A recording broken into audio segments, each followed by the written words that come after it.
This episode is a little bit different. We are coming up to a federal election, so it's time to get a little bit political. We had the opportunity to sit down with Senator Andrew Bragg. He's the Shadow Minister for Home Ownership. Now, I want to start off by saying that here at Property Now, we want to provide a very balanced view. We aren't taking sides. Important to say that from the get-go. We have invited the other sides to come onto the podcast as well, and hopefully we get the opportunity to speak to all parties, or as many as we can. But this was a great conversation. I hope you enjoy it. I hope you get a lot out of it. And thank you for listening, as always. It's a very special episode of Property Now today. We're talking politics, we're talking policy, and we're talking property with Senator Andrew Bragg. I'm going to read a little bit. The listeners and the viewers know I don't often read off my notes, but I think this is all important stuff. So this conversation, we're going to talk about home ownership. We're exploring the major policies shaping Australia's housing market, from the national supply crisis to superannuation reform, which I think you have a lot to say, Andrew. The role of the institution of investors. We're going to take a close look at the intersection of politics, policy, and the great Australian dream of property ownership. I've already mentioned Senator Andrew Bragg. You're the Liberal Senator for New South Wales, the Shadow Minister for Home Ownership, which is super important for us. Welcome. Thank you very much. Obviously, our listeners know this face and this voice. It's the CEO, co-founder of Composite, Chris Ferris. Thank you, mate. It's always a pleasure to be back. Welcome. Thank you, Senator. Chris. And before we started rolling, you mentioned that our studio is better than Mark Morris's studio. It's beautiful. So I want to get that on the record. PJ, clip that. That's fantastic. But plenty to talk about. And first of all, you're a Shadow Minister, right? So the average Australian may not know the shadow side. So tell us, who are you? What do you do? Give us the 101. Well, I'm not the Minister for Housing, where I'm in the opposition. So our job is to beat the government, and we have better policies than the government. So we're hoping the Australian people will give us that honour in May, on the 3rd of May. And basically, we're trying to get the Australian dream back on track. I know it's important to you. It's important to us. So talk to me about Shadow Minister for Home Ownership. So what's that exactly? Unpack home ownership. Okay. Exactly. So Australia has been, since World War II, a property-owning democracy, that most Australians own a house. And that is good for economic reasons, good for social reasons, good for psychological reasons. And that is being lost amongst millennials and Gen Zs. And so we want to get that back on track, because that will damage our country and change our country if we give up on that Australian dream. So what do you think the Australian dream is today versus what it was post-World War II? Well, it's careening out of control. And as I say, so many millennials and Gen Zs are not on track to ever own a house. So they're on track to have lots of super, but they're not on track to own a house. And I think in this cost of living crisis, home ownership seems further and further out of reach. So we have a suite of policies to help build more houses, but also to tilt the scales in favour of first home buyers. Yeah, look, an issue very close to our heart with what we do in first home buyers. And I think on a personal level, seeing the first home buyer age at 36, probably approaching 37 now, is a real concern for us personally as a father as well. Have kids coming in to probably the home buying journey in the next 5 to 10 years. It concerns me that the first home buyer age is 36, when in the 80s and the 90s it was 24 to 28. We're on a dangerous trajectory. What changes? So what changes from a Labor government to a coalition coming in? A lot, so much. Supply has been so constrained under this government. As you know, housing construction has collapsed from a high of 210,000 dwellings in 2018 down to 170,000 this year. But we've had 1 million more people come into the country under this government. So housing construction collapses, 1 million new people, disaster. And so we will spend money to ensure that more properties are built through funding last mile infrastructure.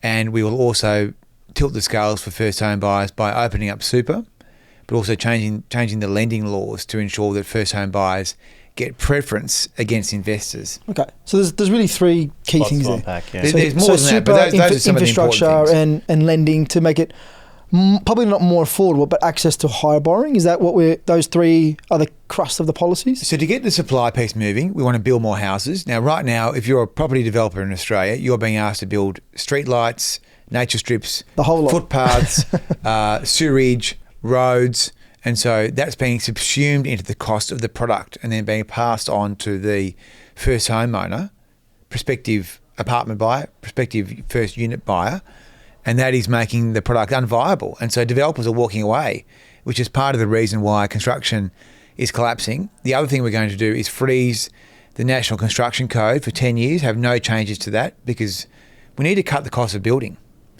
And we're also going to change the immigration mix. The Labor government have had more yoga teachers come into the country than builders and construction workers. And we need more tradespeople to come into Australia. The reason Labor doesn't want tradespeople to come into the country is because the CFMEU told the government that they don't want non-union labour. Now, we don't care about that. We just want to build houses. So that's the supply side. Plus, there's also going to be a restriction on foreign people buying existing properties for 2 years. That's the supply measures. And then there are demand side measures which we can unpack around super and lending. Yeah. So in terms of, there's a lot to unpack there as well. So in terms of going through one by one, the infrastructure fund that we've got. So a freeze to the National Construction Code, but the infrastructure fund as well. So that's to primarily move the needle on getting new land allocated within the market, or to unlock rezoning of new land? No, it's about saying to a developer and a council, we will build the sewerage and the roads, footpaths, whatever, and that means you can just focus on building the house, building the apartment building. And so that was a commitment that was made? $5 billion we're putting into that. Okay. And typically, a lot of the decisions around unlocking supply are at a local or a state government level. You're saying federal should get more involved. We'll step in, yeah. How does that play out across the board? We will step in and we will make the point that the states and local governments are not to be NIMBYs, that NIMBYism is corrosive for young people, and that every time an apartment building, every time an apartment building doesn't go ahead, that's a whole bunch of houses that younger people could be buying. And every time an apartment building doesn't go ahead, it increases the prices overall, because more constrained supply means higher prices. Right. So we're desperate to stop that. And I think we can use this infrastructure facility to smash down on NIMBYism, which is absolutely corrosive. So I agree with the theory of what we're talking about here, getting supply out of the ground. I mean, we're heavily involved with developers within the national market, and we see some of the constraints that happen within market, and infrastructure has absolutely been a constraint. We hear stories of, for example, Sydney Water here in New South Wales, where it's an 18-month delay and they can't even get to it, as an example. But moving to the National Construction Code, because this is one that could be fairly controversial in my opinion. So, we've recently gone, particularly in New South Wales, and it is nationally, but in New South Wales we've had some issues with some projects. So how do we freeze changes to the National Construction Code, but making sure we're not compromising quality of construction? Well, because we're not going to go backwards. All we're saying is there's going to be no more changes going forward for 10 years that increase cost. Because if you walk around a building site in New South Wales or anywhere in Australia, because this is a national code, you see the recesses in the bathrooms, which add thousands of dollars. We're trying to help people get into houses here. We don't want to gold plate every single new house in Australia. So maybe in time there's scope to have a graduated scheme, but right now we want to stop cost increases. Cost increases hurt the poorest people the most. So now that's what's stopping people from getting into housing, is your thoughts? Well, it's unaffordable. I mean, people can't afford to bridge the deposit cliff because a first house is so expensive. Building costs have been out of control. So freezing the NCC means no more cost increases coming from the federal government, and the federal government putting in money to support infrastructure into new apartment buildings or whatever else it is going to be also helps reduce the cost of housing, many of which will be entry-level flats and apartments. Yep. Okay. And from the National Construction Code, moving to how we actually get young people into property. So you've got the superannuation. So the Labor's got their version of help to buy, but then you've got the superannuation side. So I'm sure you've got some varying opinions on Labor's scheme, and then you've got the superannuation side. So allowing people to unlock 50,000 out of their superannuation. Talk us through that policy and what that means. The key test of your success in retirement is your housing status. It's not your superannuation balance.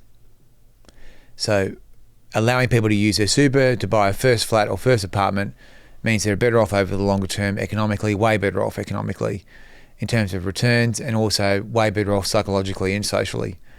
So that's our policy. We're going to give people the choice.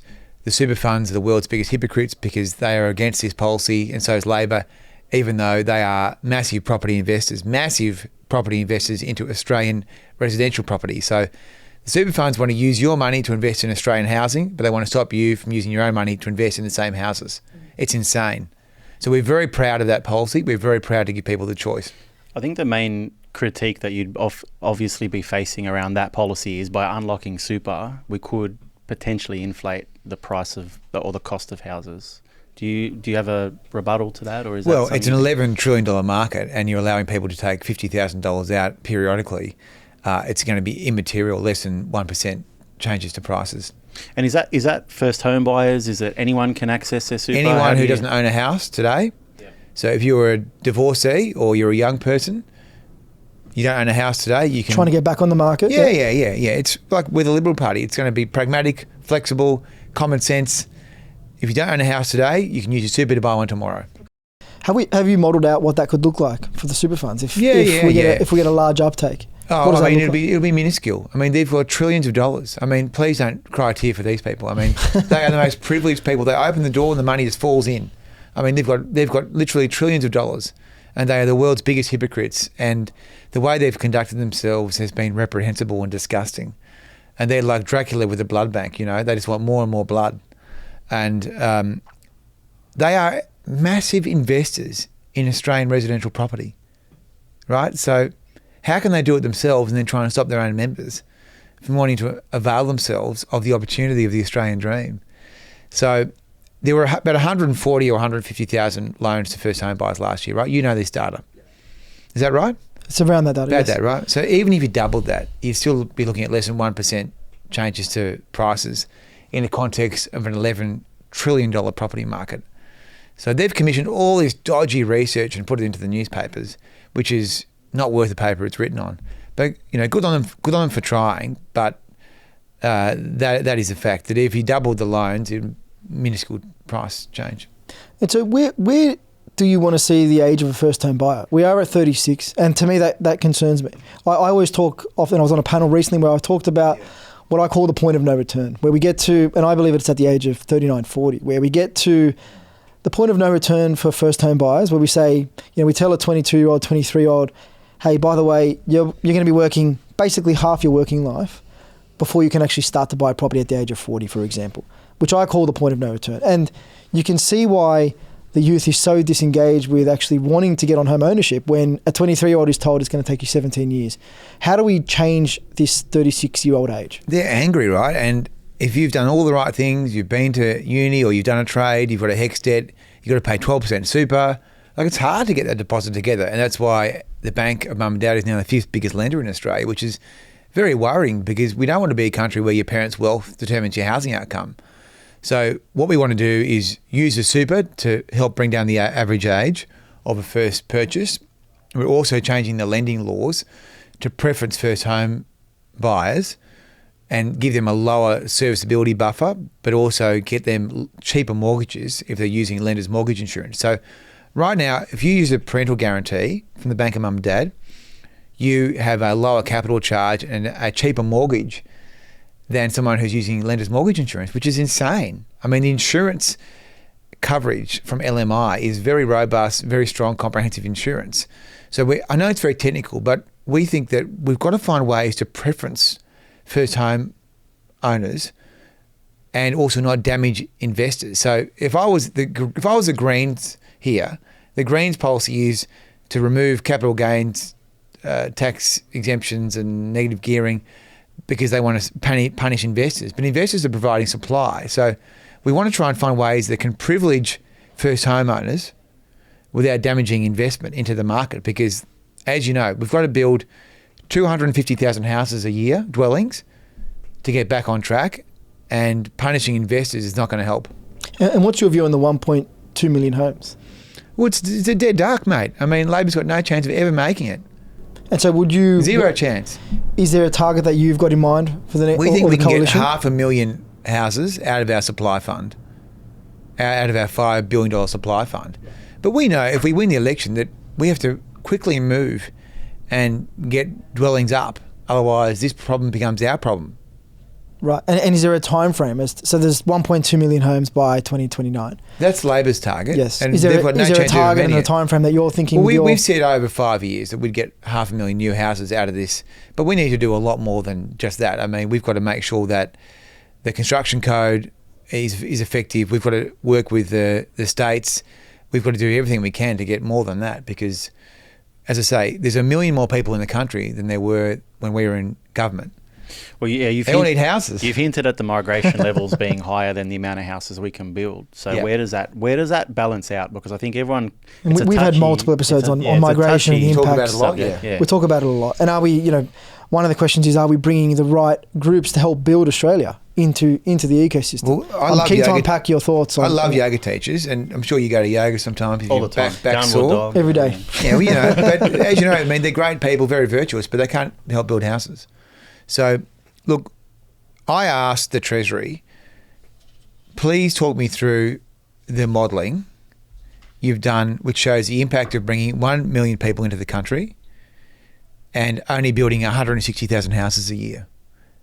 And they said, oh, we've never done that modelling. We don't have that modelling. We don't think it's important. I'm like, well, it's a supply and demand thing. I mean, you've got to have an understanding.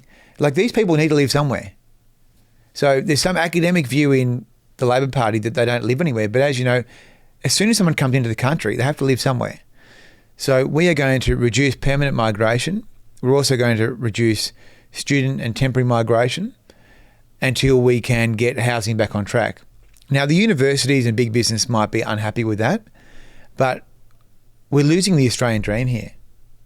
So we have to do something dramatic to get the Australian dream back on track, and bringing migration back into a reasonable level until we get housing going again after Labor's disaster is one of the most important policies of this election. So what is a reasonable level? So you said Labor's brought in 1 million people. In the last 2 years. In 2 years. What do you think is a reasonable number? So we're going to cut it by 100,000 a year. So you'll have permanent migration down to 140,000, and you'll also have a cap on students at 240,000. So we're effectively, it's 100,000 less, which is the biggest cut in living memory. But we've got to build more houses as well. So the supply policy we've discussed, it's so important that we get those moving.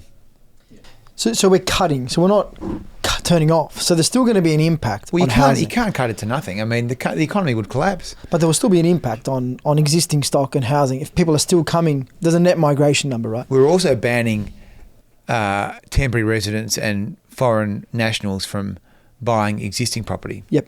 As well. And so do you think that leads into new supply demand? Well, we think it frees up about 40,000 houses in the first period. So we also think that helps. But we've got to build more. I mean, there is no way to solve this housing crisis without building more homes. So, as you know, I know the numbers are boring, right? But these are the numbers. In the last Liberal government, which was from 2013 to 2022, the average was 195 dwellings a year, 195,000. Now we're down to 170,000 houses on average. We need to get to 250,000 houses on average a year. So, and what impacts, and there is impacts from what we can see, what impacts do you think COVID and the change in the environment has played on developers? Because to deliver a project of a 1,000 apartment project, it takes 10 years to deliver a project. By the time you get DA approval, by the time you get into the market, what we see within the development space is feasibilities and ability to get projects off the ground and availability to labour and materials. Has there been any thought about how we get the right people, if there is migration? You know, we talk about the Snowy Hydro, and 65% of the labour that applied to the Snowy Hydro when it was built in the 50s and 60s was from overseas migration, coming in and building. Is there a wartime effort that we talk about where we need to get the right people in to help reduce the labour burden that is currently in the construction space, together with the materials and securing supply of materials? We know what's happening globally in the trade wars, and that changes daily. That's another whole topic. But how do we ensure that we secure the right labour that we need to build the houses, together with the materials that's needed and required to build houses, without having 10, 20% price rises in a 1 year period? So the labour costs are out of control. So bringing in more builders compared to yoga teachers is an important policy. We're also going to have subsidisation of apprentices. because we also want Australians to do these jobs. So those are two policies we have to increase the labour supply in the building sector, because we know it's constrained. And in Victoria, it's constrained by the massive big build, right? Everyone's working on Government infrastructure Daniel projects. Andrews' big projects, some of which are going to be disasters. Even here, people working on airports and things like that. Yeah, so yeah. Look, yoga teachers, we love you. I just want to say that. We really do. I mean, there's an excellent one that I go to, so I won't get into that. But there's sometimes, So how do we bring the right groups in? How do we attract? She says I sit down too much. How do we attract the right labour groups in? Of course we can. I mean, this is Australia. Everyone wants to live here. This is the greatest country on earth. I'm not worried about can we get people.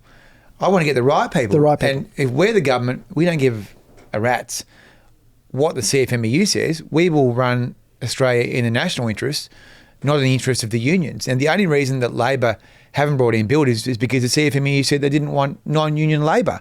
This is the same government that abolished the Building and Construction Commission when they won the election in May 2022. Now, was that a good idea to abolish the Building and Construction Commission? I don't think so, because the CFMEU has run rampant.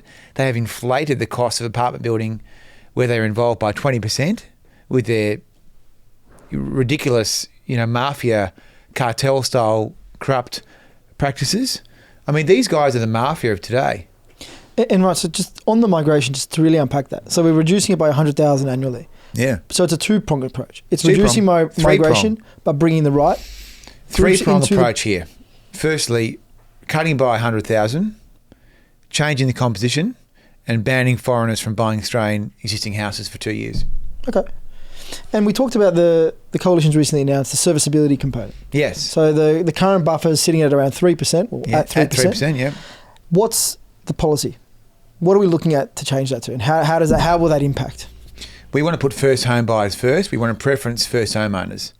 And by giving them cheaper mortgages and access to finance that they can't get today, they are going to be in a much better position to compete with investors.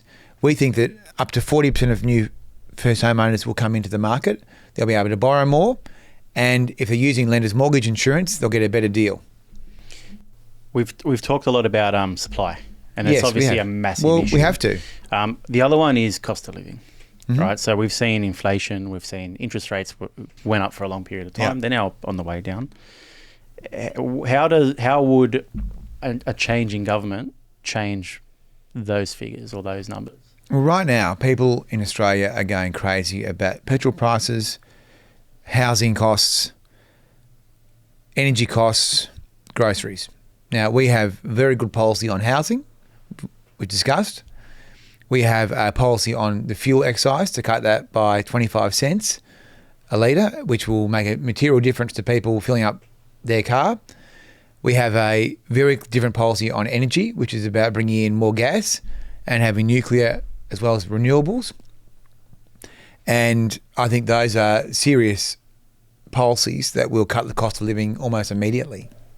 So how does the impact of nuclear, for example, how does that impact on an immediate basis? Well, it doesn't in the immediate term. Okay. What impacts immediately, almost immediately will be the gas. Yep. So we are one of the world's biggest exporters of gas, and we are about to start importing gas for domestic household use in Victoria. I mean, how crazy is that? That is crazy. It's insane. So we think that by reducing the wholesale price through having a gas effectively reservation policy, we will cut household gas bills by 7% and also household energy bills by 3%. And so that's hitting the Australian pockets almost immediately, you're saying? So that plus the fuel excise will hit almost immediately. And how do we ensure that the fuel excise is passed on?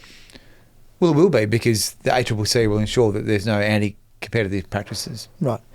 And in terms of, national supply, and I don't want to get down the mining path. We love going down the iron ore. We talk about that extensively and how the impacts. But in terms of Australia's minerals itself, is there a prioritisation? So you talk about we're about to import gas and we have some of the largest natural suppliers of gas. From your perspective, does there need to be an approach, and does there need to be an approach where we prioritise national interests first? In terms of? Well, in terms of making sure that we've got the largest reserves of some of the natural resources in the world. Why did we ever get to a position where we have to import gas? This is the whole point about nuclear. We're one of the world's biggest deposits of uranium, and we're one of the world's biggest exporters of uranium. And we have nuclear submarines coming to us, where we'll be putting Australian submariners on nuclear submarines, but apparently we can't use it for our own energy. Now, when I went to the COP conference in Dubai 18 months ago, it was very clear to me that Australia is the only country virtually in the G20 which is seeking to get to net zero without nuclear. So I think we need to be very clear that where there are Australian resource advantages, we should be availing ourselves of our own resources. Do you think it's achievable without nuclear? I think it's going to be hard. I think it's going to be very, very difficult. I mean, I love renewables, and I think there's a great role for renewables, and the solar, the batteries, they're all good. But we've got also going to make sure that we provide reliable power to industry, and I think we should avail ourselves of all those technologies. Yeah, look, and I think in my opinion, the key word there is reliable. I mean, that's where some of the renewables potentially fall down. And I do agree there needs to be a sustainable way of being able to power what we need in the country. But so how do you achieve that without nuclear, from your perspective? If we're the only net zero, well, I'm not sure that we can. That's our view. We're not sure that it's viable to get to net zero, because how do you do it without that reliable power? Well, yeah, I mean, it's quite interesting. So I've got, we head up to Port Stephens quite often, and there's proposals to have the wind turbines, and the locals are absolutely against it. Right? They don't want to go to the local beach, and I'm one of them, where I don't want to see turbines affecting local ecosystem as well, the marine life. So how do we actually achieve those targets without impacting other biodiverse areas as well? Well, I mean, Chris Bowen has led that initiative at Port Stephens. I think it's been a disaster. I mean, most things he touches turn bad. But look, we think that net zero is a very important objective, and that's where capital markets are going. That's my sense of it. But for us to do it without nuclear, our sense is will be very hard based on our modelling. And so that's why we've committed to removing the prohibition on, I mean, at the moment it's illegal. Even if you wanted to have a nuclear power plant in Australia, it's illegal, which feels to me to be very strange. But look, Australia's a great country, but we have a lot of quirks, and that's one of our quirks.